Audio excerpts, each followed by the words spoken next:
Hello and good day. I am Dutch Commando and today I will take you through a review of two little black boxes. First I will do an unboxing, of course, because this is kind of boring to make a video about little black boxes, but what's inside is interesting.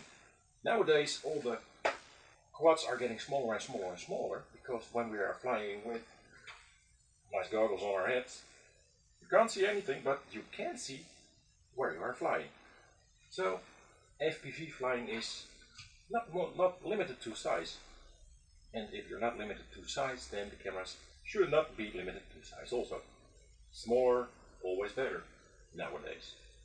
So let's see what we have here. So let's go on with the unboxing. The BS2 we lay aside and we start with the A1. Let's open it up. First I see two things. First of all, a little leaflet with instructions and specifications. Nice piece of foam with the all-in-one system inside the foam. Always handy to keep the foam to protect your little clover leaf over there. And there's another piece of foam in it. Here we go. Piece of foam number 2. Also try to keep this, because when you put it on your tiny whoop or your other micro quadcopter, you go FPV flying, you will crash and you will destroy your little cloverleaf antenna, but this will save it quite a bit. Now, let's take it out. Well, here it is. A very tiny camera with good build quality. Oh, and there's more in the box.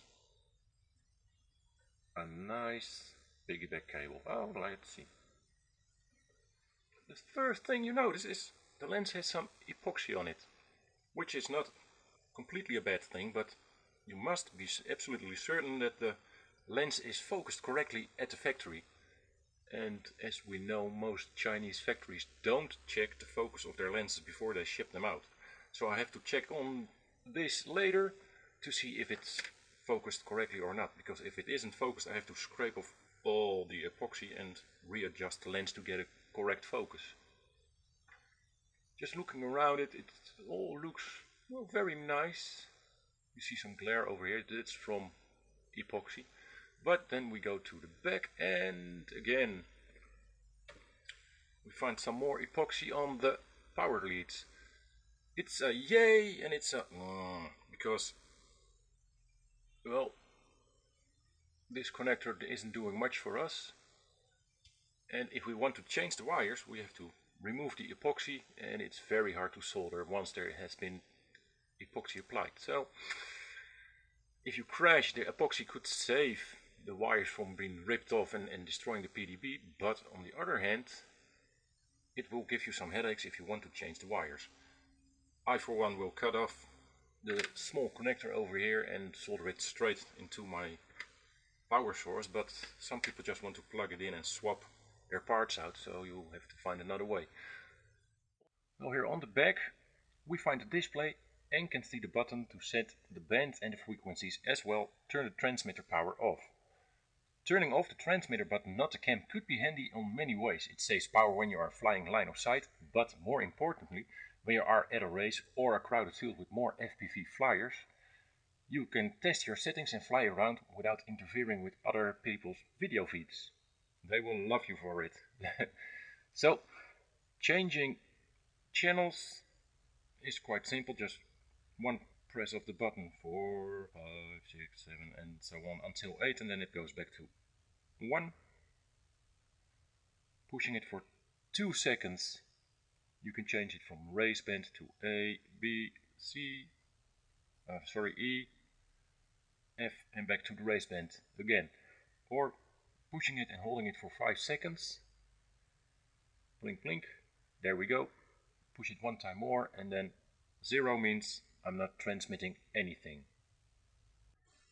So all in all, it seems like a great camera combo for micro FPV racers, but once I tested it on a quad we will be sure, so I will be back with this one mounted on a quad. So time to check out the BS2. And again, a nice piece of foam with the camera inside. And inside the foam is a very, very tiny camera. This thing is small, especially considering it's a 25 milliwatts all-in-one system. Well, they call it all-in-one, but it's just a camera in a VTX. But still, it's small. Also in the box,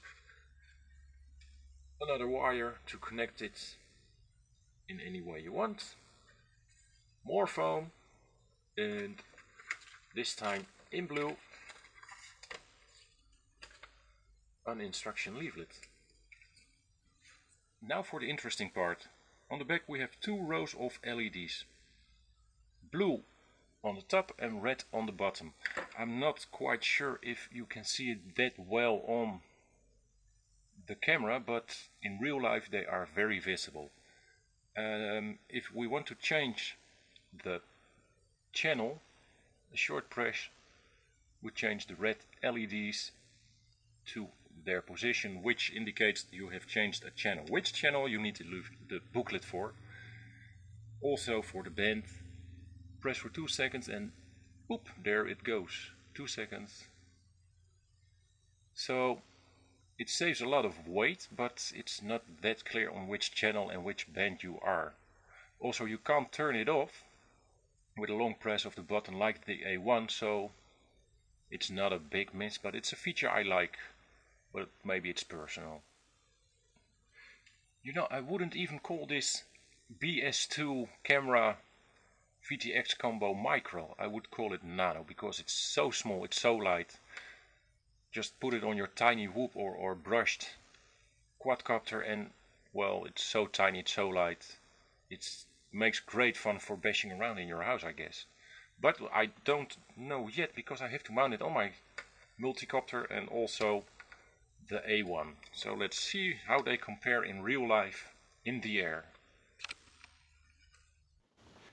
Well, this should be the part where you would see some in-flight footage, but my DVR decided to break down and destroy the SD card with it also. So I have no footage. But I will come back once I have a new DVR, and then I will provide a link down here somewhere or there, or maybe in the comments. And I will show you how they perform in real life. In the meantime, I can tell you about both cameras. I will start with the A1, who is still mounted on my little mini Hexa. It performed very great. The focus was absolutely spot on. The range was even better than the range of my transmitter. The Hexa dropped out of the sky in failsafe far before I lost signal from the camera. So that's very great. They are easy to use. The A1, and as you could see maybe, still has the display for channels, so that's a big plus. But the one that excited me the most was still the BS2.